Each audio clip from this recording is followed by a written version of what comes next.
ya maisha. Kwenye toleo la kaunti ya Narok. Hii ni Boresha Kilimo. Kwani afya bora ni kilimo bora. Kwani kilimo ndicho boresha maisha.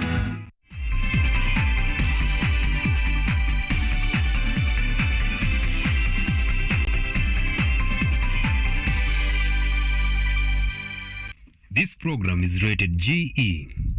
Content carried in here is suitable for general family viewing.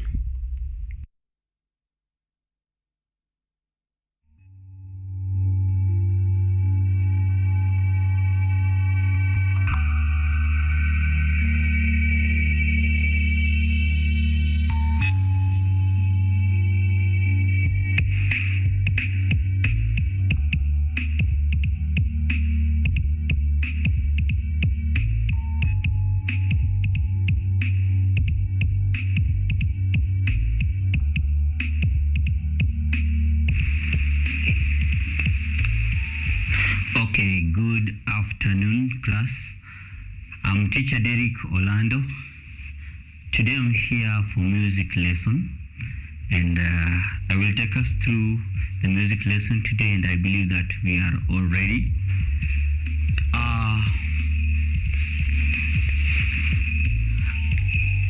Just as I've said, I'm taking us through music lesson.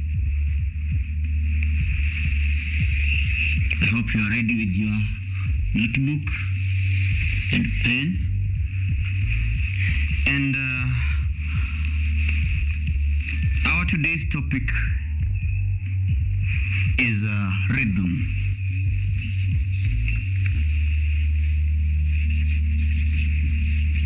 Rhythm.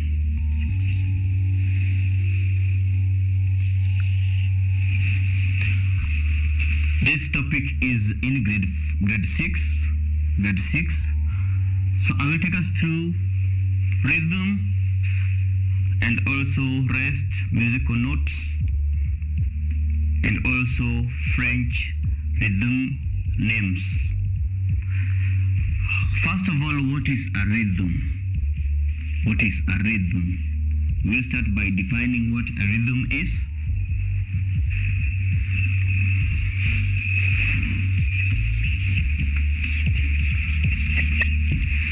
Rhythm is a pattern in which beats are arranged in music.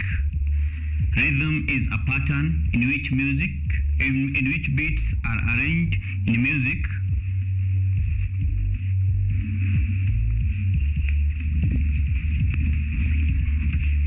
It is a pattern in which beats are arranged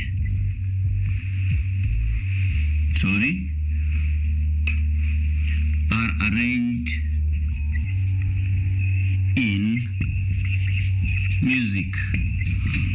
When we talk about beats in music and also pattern, how they are arranged, that is a rhythm.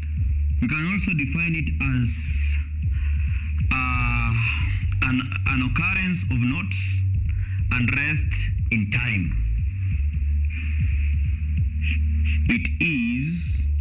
It can also be defined as an occurrence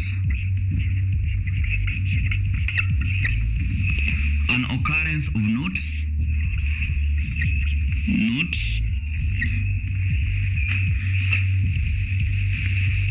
an occurrence of notes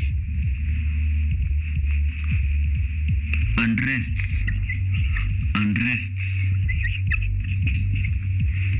in time.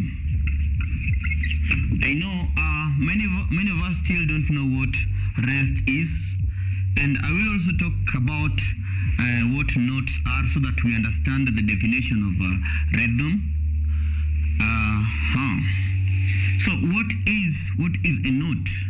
And before I talk about what notes are, I want us to talk about how rhythm can be in a music, or how beats can be arranged in music. So these are ways in which rhythm can be in music. We call them types of rhythm, and this is one types of rhythm.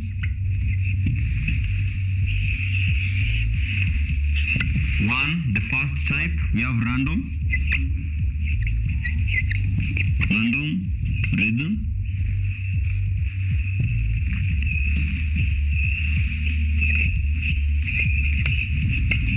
Random rhythm. Two, we have a regular rhythm.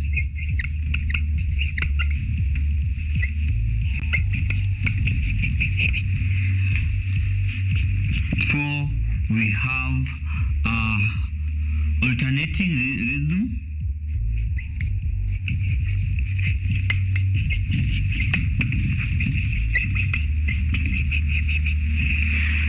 Five, we have flowing rhythm and progressive. That is the last one. Four, we have flowing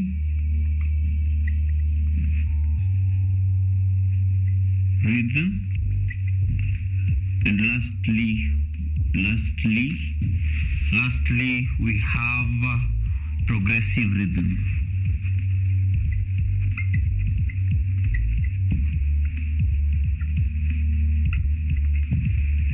Okay, these are types or how beats can be arranged in a music.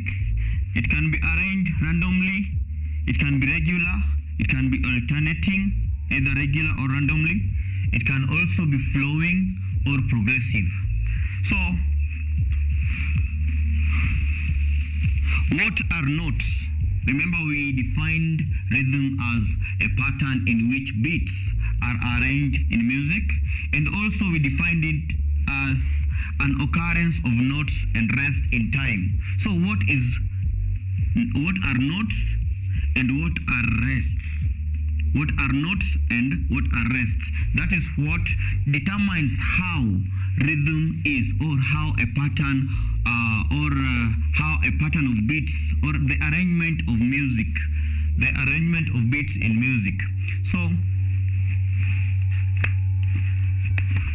what are notes? Notes. I want us to define what notes are. Notes, these are representatives or representation of a musical sound. It is a representation of musical sound. It is a representation of musical sound, and that is notes. Or let me just put it in singular. Note in music is a representation of musical sound. Yeah. Okay. We will understand what rests are later, after talking about notes. So notes can either, we have types of notes in music. We have types of notes in music, and I have a chart here for us that has musical notes, but let me preserve it. We will use it later. Let me just write it. Let me just draw some of the notes that we have. Then we will go back to we will use the chart later. Musical notes. We have one, semi-breve.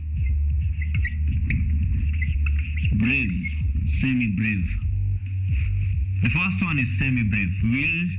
I will also explain to us what semi-breve is. Number two, we have minim. minim. Number 3, we have dotted minim. Dotted minim. Number 4, we have crochet.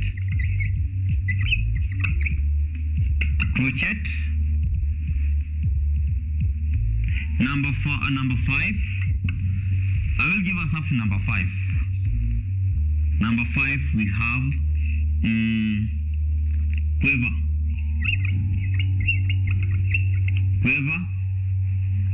Up to there. So we have, these are the musical notes. And these musical notes, they are represented by symbols. So we have symbols that represent these musical notes. Semi-brief has a symbol. So if you come across this symbol here, let me write here symbols.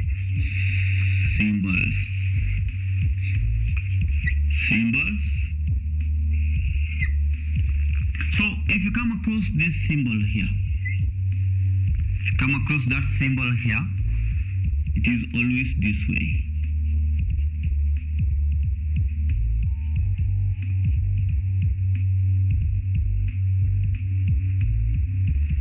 This is semi-brief. Then we have this one, minim. If you come across this symbol here, this is minim. Semi-brief looks like an egg, then it has some walls here. It is oval. Then minim has a head and a stem. Then we have this one, dotted minim. You draw the symbol of minim, then you put a dot. We have crochet. This is crochet. It almost the same as minim, but it is shaded. It has a head that is shaded. Then we have crochet. We have quiver. Quiver is almost the same as crochet. It has a head that is shaded, but the difference is that it has a tail. We call it a tail or a flag. So these are the musical notes that we are going to learn about today, and they will help us to understand what rhythm is. Yes. So I will break this one into, I will synthesize it a bit. These are the musical notes, and they determine the pattern of the song. They determine how the song is arranged. So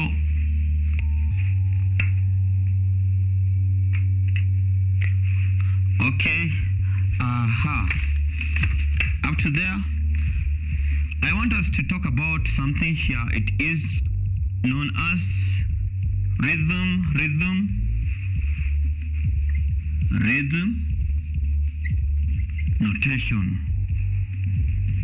notation chart. So semi-brief, all these notes that you're seeing here, there is one that is big, and there is one that is bigger than the others. There is one that is bigger than the rest, followed by another one, and going downwards. So we have the first bone, second bone, third bone, fourth, and fifth. And we have many others that we are not going to learn about today because of the level that we are right now. So the musical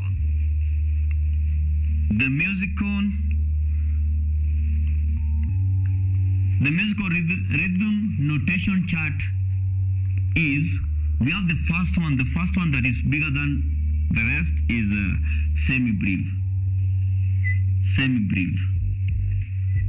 Semi-brief is a whole tone. It is a whole tone. Then this one is called semi-brief, like I said earlier.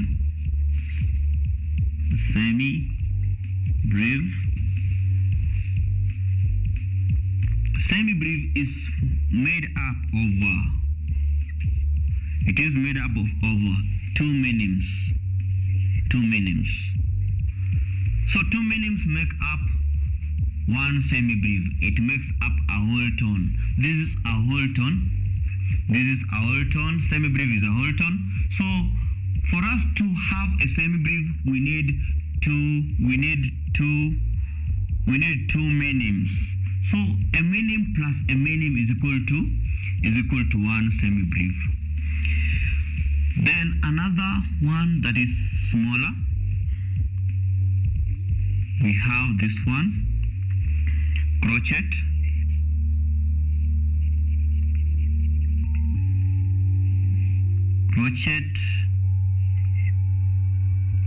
Crochet plus crochet give us one minim. Crochet plus crochet give us one minim.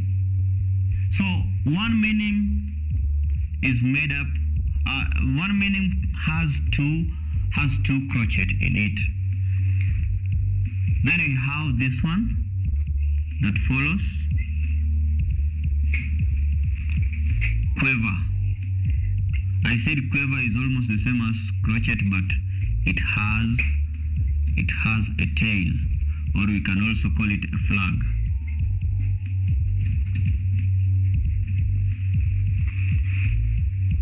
So two quivers make one minim. Two quivers is equal to one minim. I hope you're writing.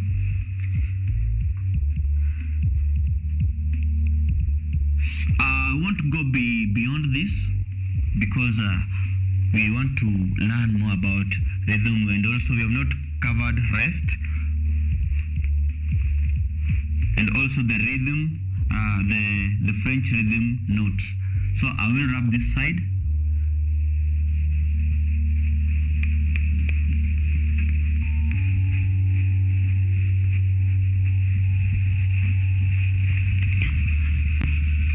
Yes, so okay, right now I've already broken the notes into from the biggest to the smallest, to the smallest. Right now I want us to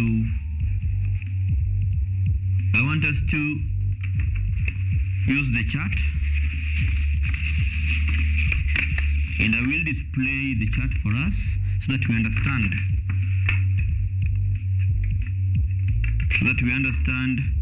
What I'm talking about right now.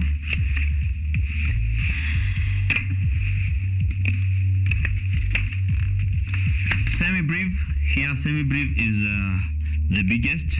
This is a symbol of semi-brief. Then we have minim.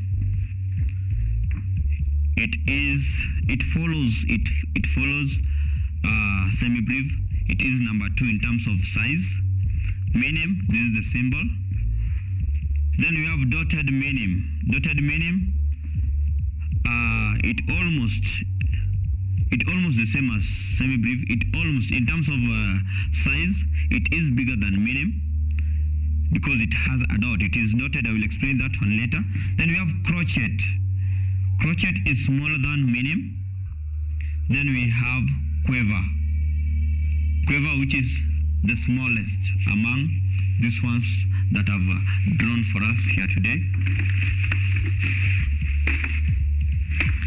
So I want us to talk about rest.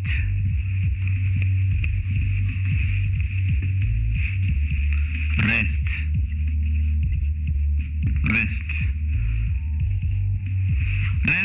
just okay. It simply means that when you are singing the notes, there are where you see a rest, you won't sing, but you will have to be silent for that given period of time. If it is semi-brief, you'll have to remain silent for a whole note. So we have something that is known as French rhythmic notes. This is just silence in music, according to the time that is located. So let us understand what French rhythm names are first. French rhythm names. So we will still use the notes that we've written there so that you understand what French rhythm name is. And our first note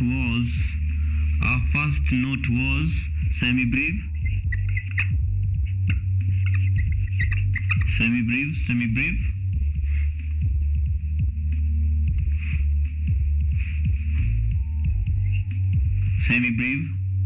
Then this other side I will give us the French rhythm name of semi-brief. Number 2, we have minim.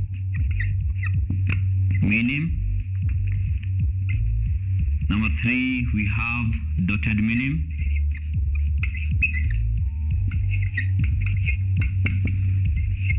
Number 4, we have crochet. Number 5, we have quiver. This is number 4 and number 5. Okay, the French rhythm name of semi-brief is first we have the symbol here. This minim. Then this one is this one is semi-brief. This one is minim. This one is crochet. Crochet is shaded at the head.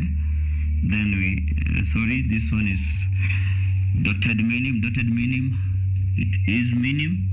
Then it is dotted. Then we have crochet. Crochet is shaded at the head. Crochet is shaded at the head. Then we have quiver, almost the same as crochet, but it has a tail. So the French rhythm name of semi-brief is ta, ha, ha, ha. So we have ta. That is the French rhythm name of semi-brief. Remember I said that semi-brief is the biggest according to the notes that we have here. And the reason why it is pronounced the biggest is because of the number of beats that it has. Ta, the first ta represents 1 beat. So we have ta. Those are 4 beats that are there in semi-brief, and that's why we say that semi-brief is bigger than these ones that we have here. Then we have minim. We said that minim, 2 minims make 1 semi-brief. 2 minims make 1 semi-brief. So we'll have the French rhythm name of minim is ta. That is the French rhythm name of minim. Remember, like I said earlier, that minim, we have 2 minims in 1 semi-brief. If you look at the French rhythm names, in minim we have ta, that is 2 beats. And in semi-brief we have 4 beats. If you divide 4 by 2, you'll get 2. And that's why we say that 2 minims make 1 semi-brief. 2 minims make 1 semi-brief. Then we have dotted minim. Dotted minim, when you dot a note, when a note is dotted, that means that a half of that note has been added to that note. So because this minim has been dotted, the French rhythm name will be ta, and this is a full note, a full minim note. So because it has been dotted, we'll add a half note of that note, and that will be ta, ta, ta. It will be ta. So this one has 3 beats. This one has 3 beats. I will arrange them. Again, we will use the chart so that we understand what we are talking about right now. We have crochet here. Crochet has 1 beat. The French rhythm name of crochet is ta. Remember we said that 2 crochets make a minim. 2 crochets make a minim. This is minim. This is crochet, and this is quiver.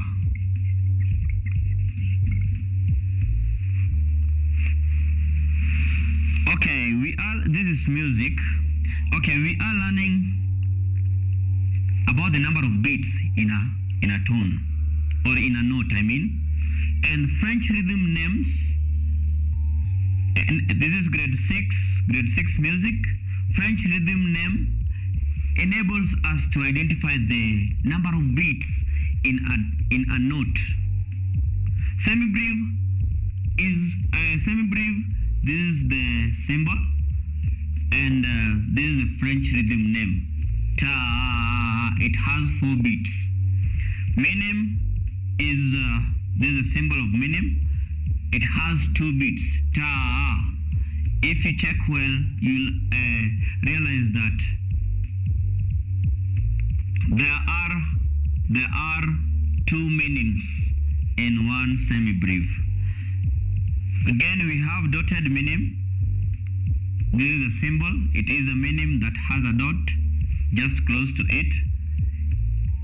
I said that if a note has been dotted, that note has been raised by half. That means a note of the same note has been added to it. So that's why we have ta. Remember, minim has two beats. So a half of 2 beats is 1. That's why we have 3 beats in dotted minim. Ta. Then we have crochet. Crochet has only 1 minim. 2 crochets make 1 minim. Crochet has one beat. 2 crochets make one minim. That's why we have one beat here. That is ta. And then we have quiver.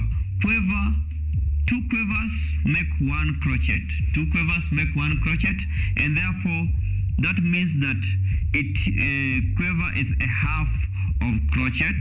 So it will be a half of crochet. It will be a half a note. So it will be a half a beat. So here we have ta. And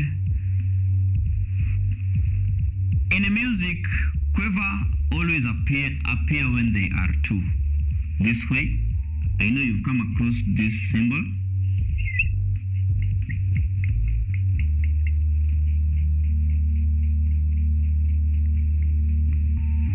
Quiver appear when they are 2, and that makes it ta-te.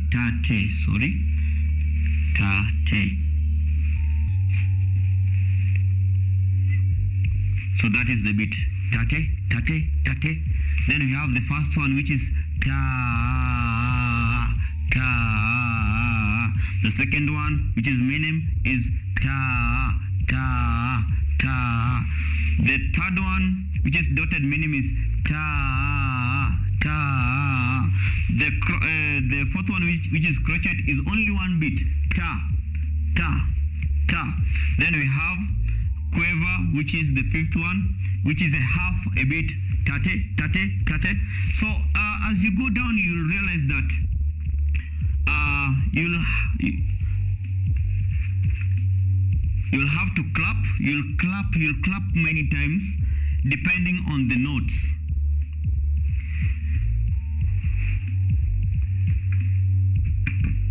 Depending on the notes that have been used in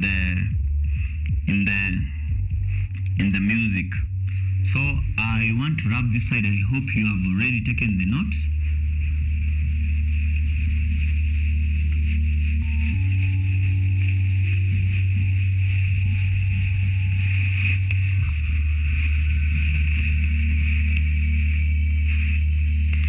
Okay, so this is under French rhythm name, and we have looked at the French rhythm name of semi-breve. Right now, I believe that you understand the symbol of semi-breve. This is the French rhythm name. Then we have minim. This is the symbol of minim, the French rhythm name. Then we have dotted minim. This is a symbol, and this is the French rhythm name. We have crochet. Our symbol is here. Then we have French rhythm name, and we have quiver. This is quiver. This is the symbol, and this is the French rhythm name. So we've not talked about something which is very important, that is rest. I only briefed us about it, and I said that rest is silence in music. Silence in music. So the silence in music will be determined by the note. But there are also symbols of rests in each and every note.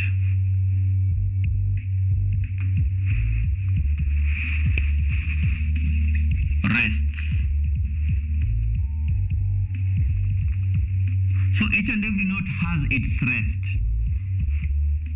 Our number one note, which is the biggest here, is semi-breve. Semi-breve. I believe that you are following. Semi-breve. And this is the what? This is the symbol. This is the symbol note. Let me just rub this so that I make it a bit understandable. Name. Then we have symbol. Note. We have note. Then note symbol. Name. Sorry.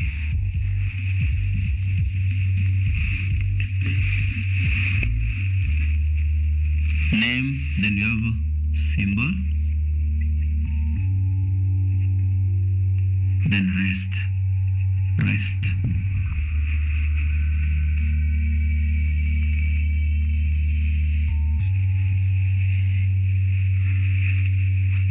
Our number one is semi-breve. Sorry, I want to use another marker pen. Our number one here is semi-breve.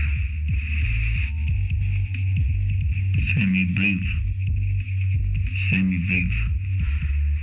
And semi-breve, this is the symbol of semi-breve.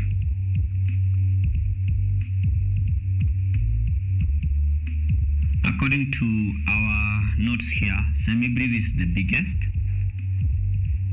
That is in terms of size. And the rest, this is the symbol. Sorry. This is a symbol for semi-breve. Remember, the reason why we say that semi-breve is the biggest is because of the number of beats. that it has. It has one. The French rhythm names will help us identify the number of beats that are in each note.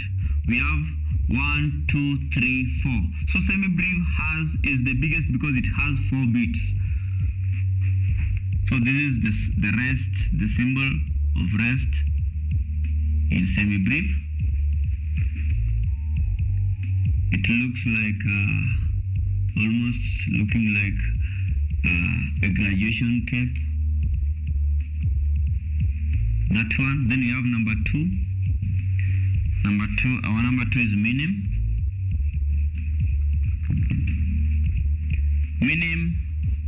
Two minims make one semi-brief. 2 minims make one semi-brief. This is a symbol of minim. It has a head and a stem. This is what we call a stem. So this is the rest symbol of minim. This is the rest symbol of minim. I believe you are following. Number 3, we have dotted minim. Dotted minim.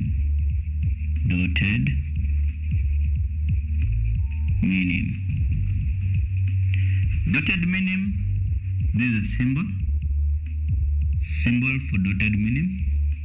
Is this way. I said that you just draw the symbol of minim, then you add a dot. You add a dot just near it after the symbol of dotted minim, after the symbol of minim. And this is the symbol of its rest.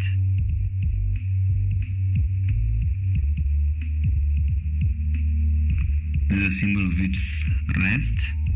You draw a symbol of minim, but you don't forget to add a dot after drawing a symbol of minim. Number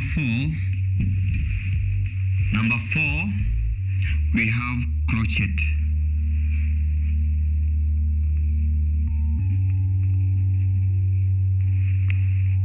Number 4, we have crochet.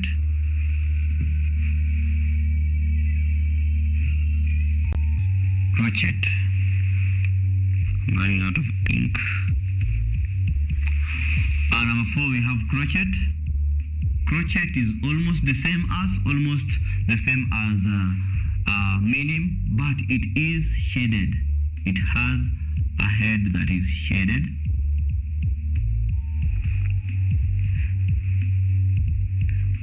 Its rest symbol is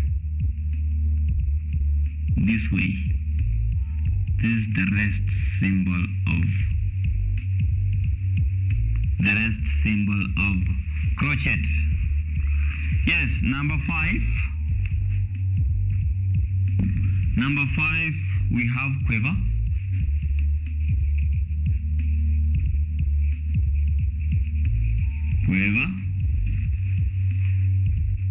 Quiver, the symbol of quiver. I said it. It is almost the same. It is almost the same as crochet. It is almost the same as crochet. Shaded head, just like that one of crochet. But the difference is that quiver has a tail. Only one tail. Quiver has only one tail. And this is the symbol of its rest.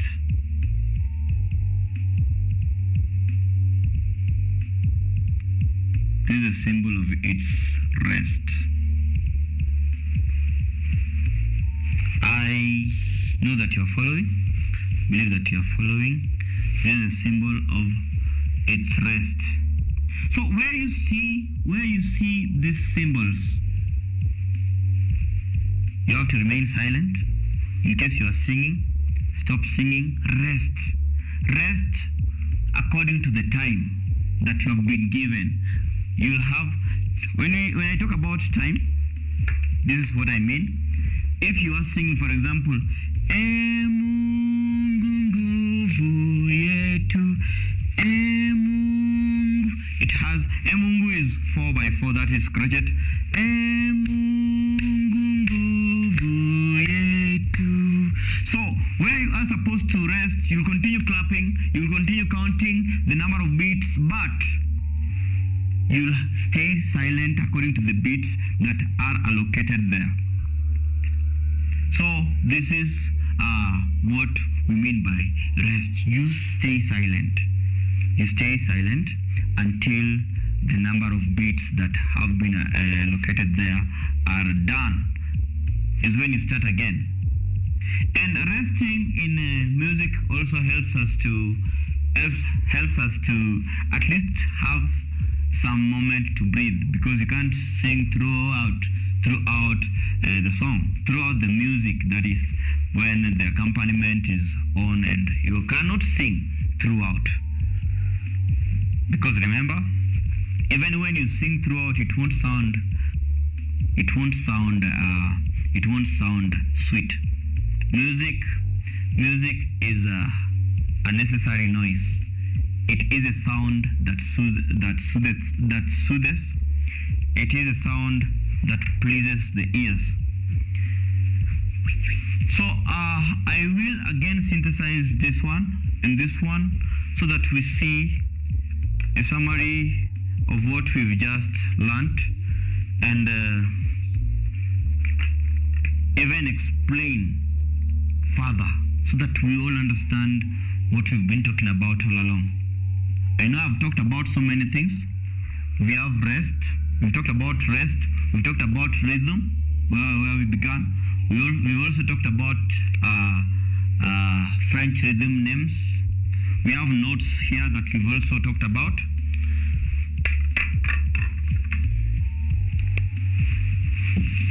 So here, I just want us to add the French rhythm names. I will just develop what we already have here.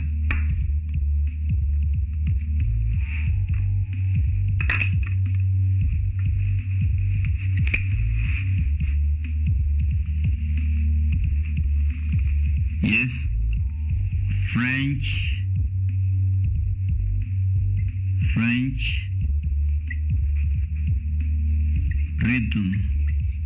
rhythm names.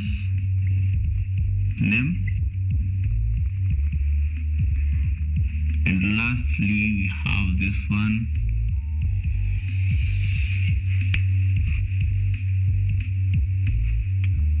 Beats, number of beats. Number of beats. So beat can also be called counts. Number of beats or counts.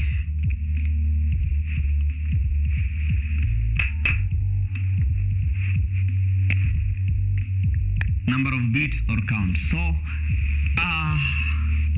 just to remind us what we were learning there before. Semi-brief, and this is a summary of everything. Semi-brief, this is a symbol, the note symbol, note symbol,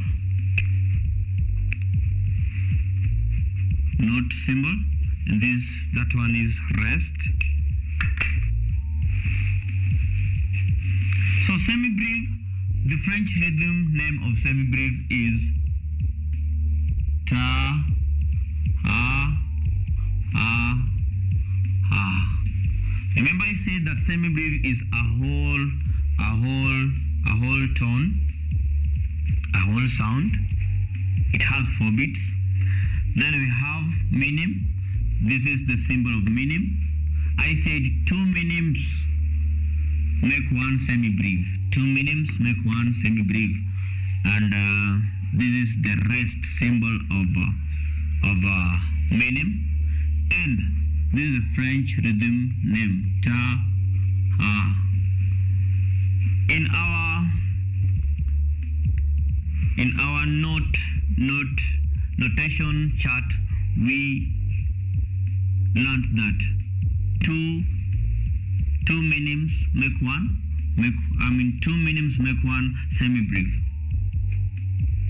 Make one semi-brief, and this is the French rhythm name of a semi-brief, ta. Then we have dotted minim. Dotted minim. This is the symbol. This is the rest, and this is the French rhythm name. Ta, ha, ha. When a note is dotted, and I'm repeating, when a note is dotted, it simply means that a half of that note has been added to that note, to the same note. So because it is minim, and minim has 2 beats. Minim has 2 beats.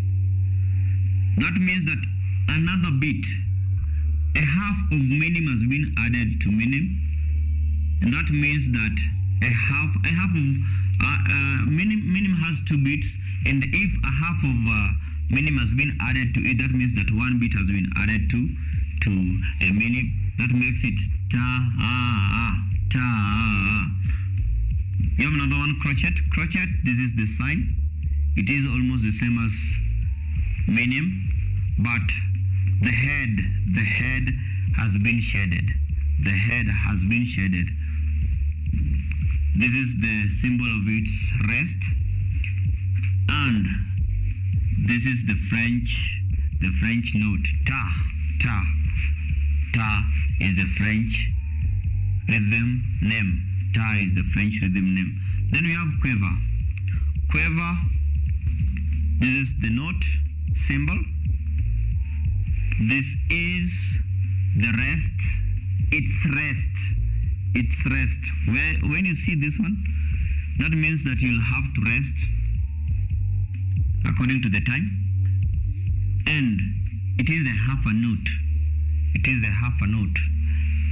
And this is the symbol, ta, te. That is a symbol.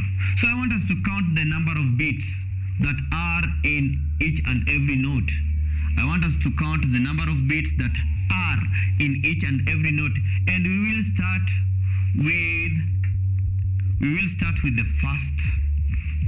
first note, which is semi-brief. Semi-brief is our last born in this, is our first born in this case.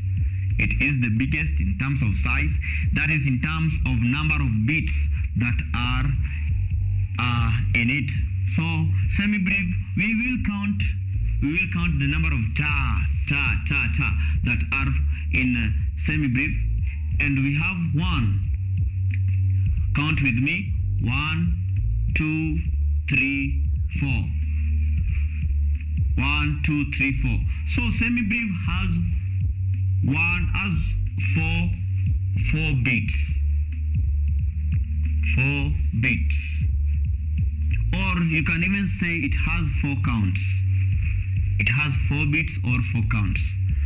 Let us go to minim. Minim, the number of ta, we have 1, 2. 1, 2. So minim has 2 beats. Minim has 2 beats. Then we have dotted minim. Dotted minim, this is the sign, this is the rest, and French rhythm name. We will count together. Ta, ta. 1, 2, 3. It has 3 beats. 3 beats. It has 3 beats.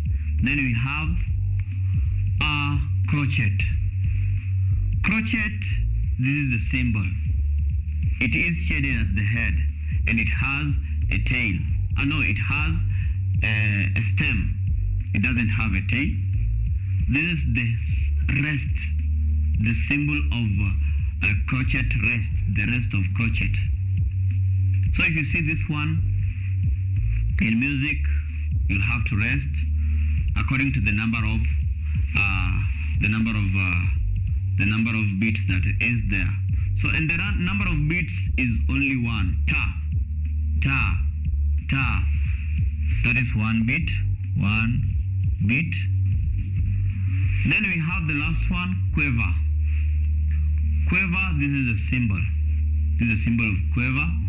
Then this is the rest, symbol of its rest. Then we have this one, the number of beats. The number of beats of quiver is half. So it has a half beat, a half beat. I hope we are all able to see the table from where we began. That is the musical notes, the names, musical notes, symbols, rests, French rhythm names, and also number of beats. So the reason why we say that semi-brief semi-brief is the biggest is because it has many number of beats compared to the rest. So we have 4 beats in semi-brief. We have 2 beats in minim. We have dotted minim, and we have 3 beats in dotted minim. We have 1 beat in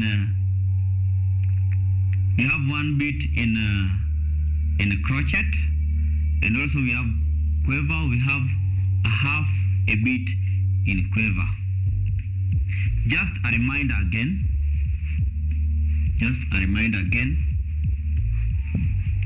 Let me rub this side. As you copy the other table.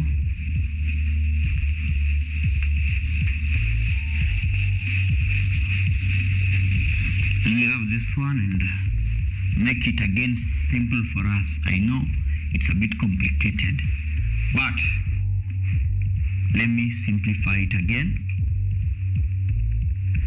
Let's begin with this one. The note that has 1 beat, which is crochet.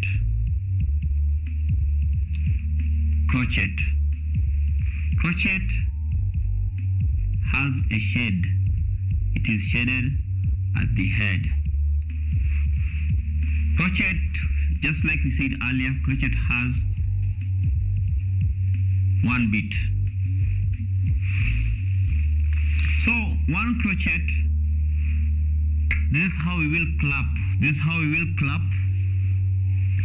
That is, for example, if we are clapping or chanting the French rhythm names. So we will start with the first one that has 1 beat. It is ka, ka, ka, ka, ka, ka, ka, ka, ka. That is crochet. Ta, that is chanting, and clapping is ta. So when you are listening to music, just listen keenly to the number of beats, the beats that is there. Try to clap according to the number of beats, and you will identify the pattern, that is the rhythm of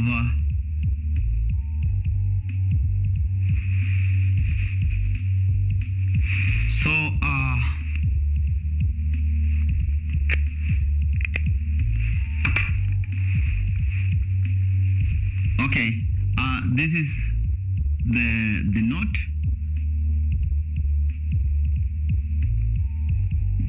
This is the note. This is the French rhythm name. So you will clap You will clap. If you listen to music, you just clap and understand everything. This is what symbol. This is the rest, number of beats. Then we have crochet, symbol, rest, number of beats. Then we have quiver, symbol, rest, and also number of beats. Okay, I was saying this, that this is crochet. When we are chanting crochet, it is ta, ta. Then clapping is ta, that way. One beat. Then we have minim. Minim, I say that minim has 2 crochet in it. And to prove, according to our French rhythm name, tukuna hapa hivi, we have ta, ha. This one is 1 crochet and this one is another crochet. This one is 1 crochet and this one is another crochet. That's why we say that minim has 2 crochet in it. Crochet is 1 beat. Minim has 2 beats.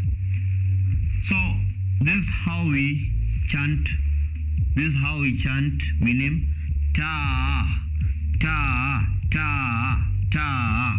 And for example, when we chant and clap at the same time, that is ta, ta, ta, ta, ta.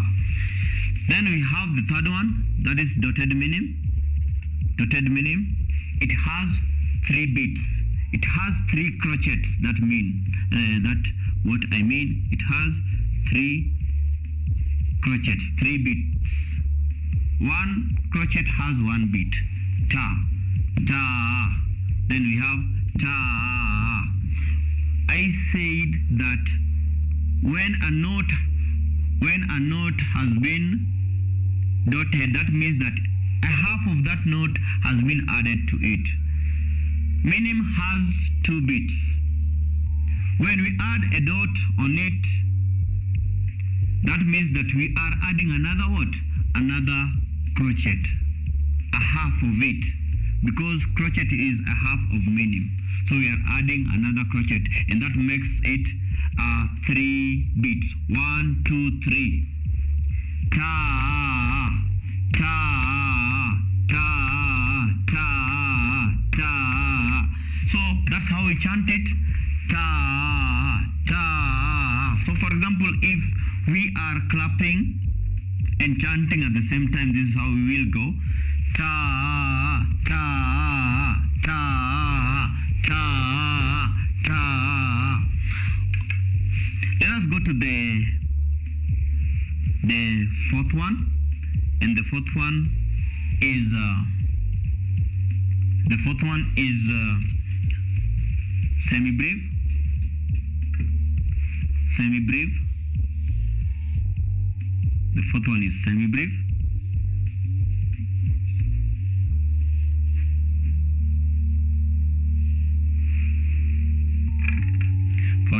Okay. We have semi-breve. Semi-breve is the biggest according to the notes that we have here. And we want to see how many crochets, because crochet is a beat, just a beat is 1 beat.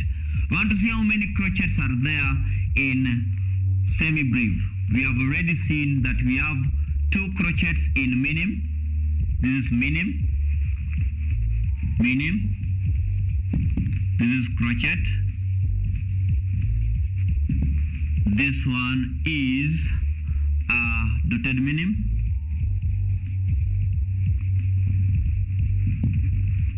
Then this one is semi-breve. So we want to see how many crochets are there in one semi-breve, in a semi-breve. Remember, 1 crochet is 1 beat. 1 crochet is 1 beat.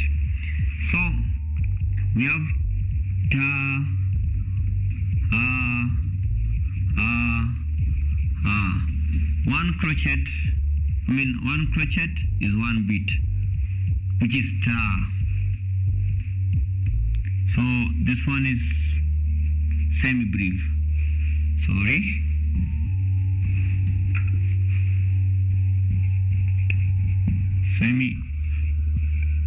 Semi-brief. So we will count how many crochets are there in a semi-brief. And this is 1, 2, 3, 4. Ta. So we have 4 crochets in a semi-brief. We have 4 beats. That means we have 4 beats in a semi-brief.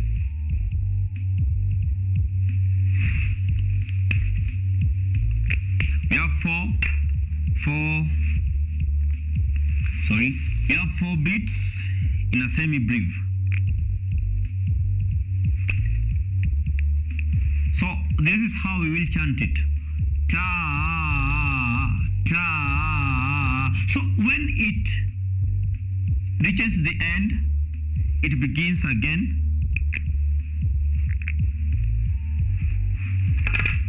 Ta, ta, ta. So when we are clapping and chanting at the same time, this is how it goes.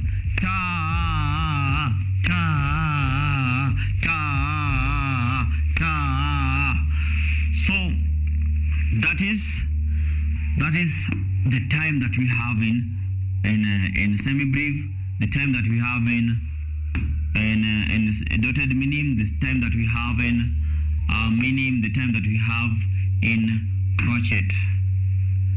Crochet 1 beat, minim 2 beats, dotted minim 3 beats, semi-brief 4 beats. Lastly, tuko na hii. You have this one that I've not mentioned, and this is quiver.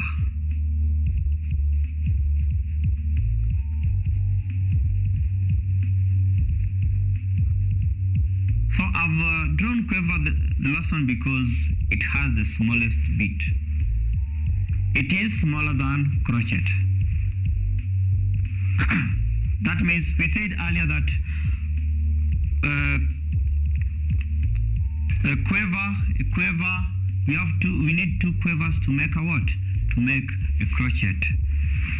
So that means that the number of beats in quiver is a half of the number of beats in crochet. And this is how it is represented. This is how it is written. Ta, te, ta, te. So it is a half. Ta, te is a half of ta. It is a half of crochet. And when we are chanting tate, this is tate, tate, tate, tate, chanting and clapping at the same time. Tate, tate, tate. Okay, a music that has this one, that has quiver, goes faster. It goes faster. So, and it goes slower. It goes slowly as you move to the note that is the note that is great, that is greater. As you climb higher, it grows slower kidogo. So this is what is here. That is in terms of French rhythm names and number of beats. So we have talked about rest. We have talked about name symbols of the notes, and also the names of the notes.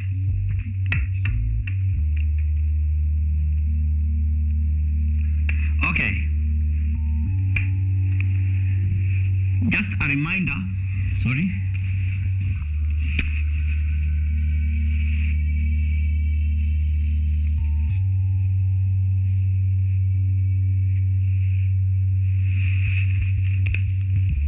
Let me write it down here. What we've covered today. We've talked about rhythm. That was our main topic. We've talked about rhythm. When I say that rhythm is a pattern in which notes or sounds is arranged in what? In music. And we also talked about notes.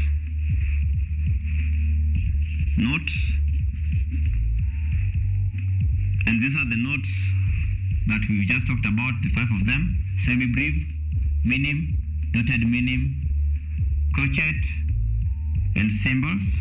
We've talked about notes and their symbols. Note symbols.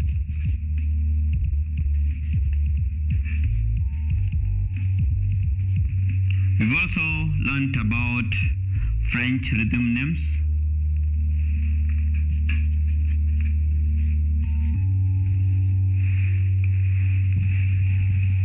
We've also learned about French rhythm names. And we've also talked about the number of beats.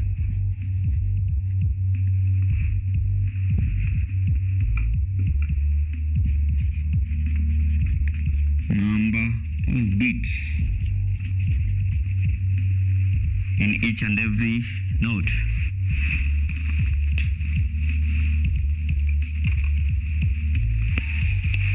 Okay, so thank you so much for cooperating.